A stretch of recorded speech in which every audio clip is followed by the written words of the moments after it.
Welcome to the Wide Angle Podium, first ever episode of Block or Charge.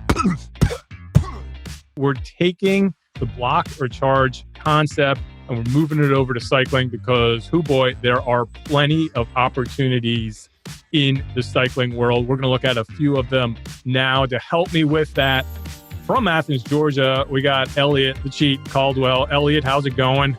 Doing well.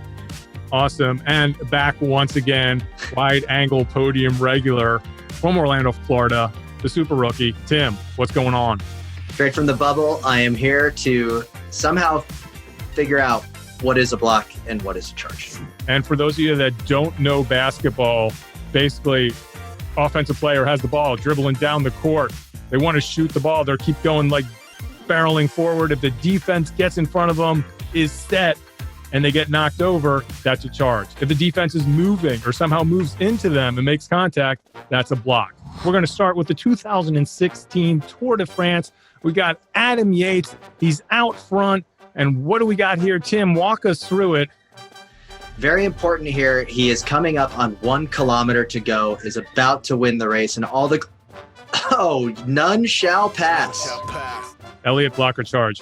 Well, it depends on who we're talking about. For Yates, I think it's a block, but for the moto support, that's a charge. And then the Peloton, it's hard to even tell at that point. They're able to kind of sneak under an armpit, I guess. So the arch comes down, clearly creates space, gets the feet set, and is taking the position. Charge, turn the ball over. Up next, we have Tour de France, I believe it's Alpe d'Huez, 1999, one of the best jerseys of all time. Is that Giuseppe Giurini. Giurini, climbing the Alpe d'Huez. Block or charge, Bill? This is the photographer getting in the way. I think he is set at first, looking really good, good defensive position, but right at the last second, making that little sidestep, and I think that's what the referee's looking for. I think this is a block. Elliott, what do you think? Yeah, I think the lateral movement at the last moment is what gets him. I think it's a block as well.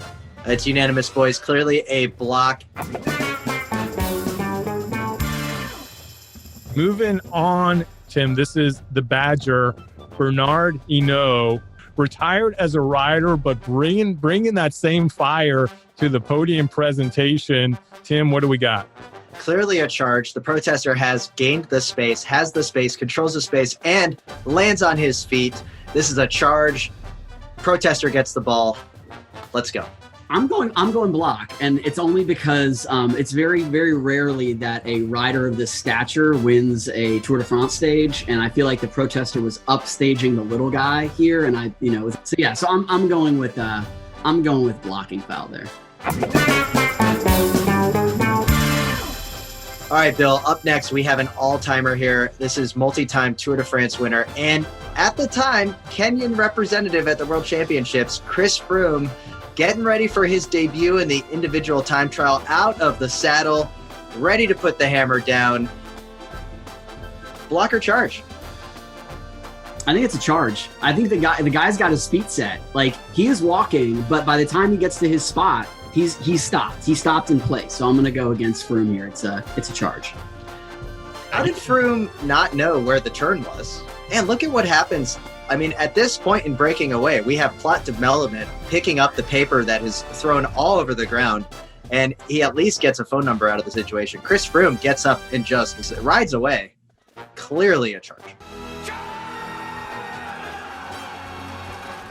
All right, we are at Paris-Roubaix. The front of the Peloton has just gone through the train tracks, over the train tracks. The barriers come down. The rest of the Peloton trying to squeeze through until they are just stopped by the moto and the barrier.